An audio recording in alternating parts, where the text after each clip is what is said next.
Ollie was out of town. He was visiting a friend. The friend's name was Sam.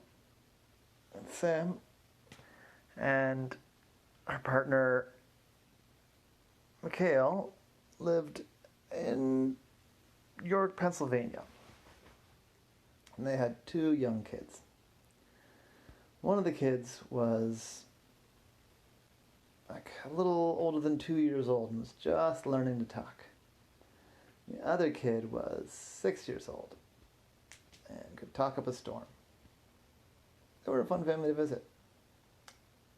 They had a modest house with a modest yard. But one thing that was cool about their property is it backed up onto this creek and these woods. And so even though they had they had a yard and a little playground, place that in there, but it's sort of like having a big, huge yard because they could just go explore the forest. Anyway, the house was a pretty standard house. It was a 4-bedroom house. So each kid had a bedroom and the parents had a bedroom. And then there was a room that was an office and a guest bedroom. Ollie got there around 1 o'clock in the afternoon. Sam and Mikhail said, "Ollie, welcome. It's good of you to come up." He was going to stay there for 3 days. 3 days is kind of a classic time to stay with somebody. There's even a Ben Franklin expression.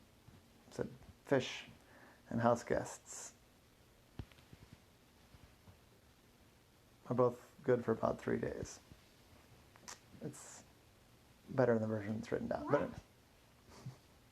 I don't get that. How can fish and house guests combine and be good for 3 days? That's part of the joke, because it's not that they're combined good for 3 days. Well, Ollie is a kind of fish, so I guess it makes sense. Sort of. Oh. Anyway, moving on. The kids were out in the yard, well, in the creek, outside somewhere, when Ollie came. So when they came back in, they were all muddy and dirty, and the littlest kid had a bunch of sticks in his hair. And they said, "Ollie!" And the older kid said, "Hey, Ollie, good to see you. I forgot you were coming today." They gave Ollie a big hug. Big, sticky, dirty little kid hug. It was good. And they played for a little bit. And then the little kid said, "Ollie, could you help me solve a mystery?" Ollie laughed and said, Sure, what mystery do you have?" He said, "Someone stole my star Stuffie." I said, "What?" "Well, maybe not stole. My star Stuffie's gone missing." I said, well, I would be happy to be of assistance, but you're going to need to tell me a little bit more, because I don't quite know what a star Stuffie is." Oh, star Stuffie is a stuffy and a star. It is orange and red and beautiful. I said, "Okay, and how big is the star Stuffie?" "It is this big." And he made like a circle with his arms. Yeah, a fairly small circle, like about the size of a melon. I said, okay. And is it flat or round? And the kid just sort of stared. I said, "Hold on, let me get a piece of paper." And he drew a star. I said, "Does it look like this?" "Yeah." "Okay, or does it look like..." And he drew kind of a 3-dimensional round star. Said, like the first. First one. Looks like a star." I said, "Okay, and does it have a face?" "Yes, it has a smiley face and big blue eyes." I said, okay, I've got a mental picture here. "Well, where did you see it last?" I said, I don't know. I said, okay. Why don't you show me to your room and we'll start there. So they went upstairs, started looking around. They were looking around and looking around.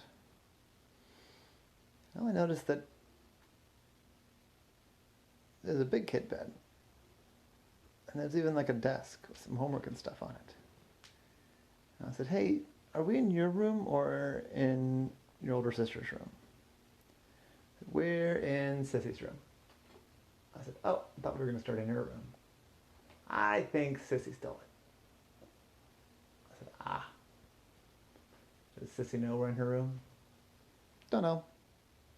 I said, well, I think we've covered this room pretty well, and we should probably get out. I suspect she wouldn't be pleased. Okay. So they left. Okay, now show me your room. Now I knew which room it was because he'd been there before, but this seemed, like a more productive way to go about it. So they went into the room. It was a little messy.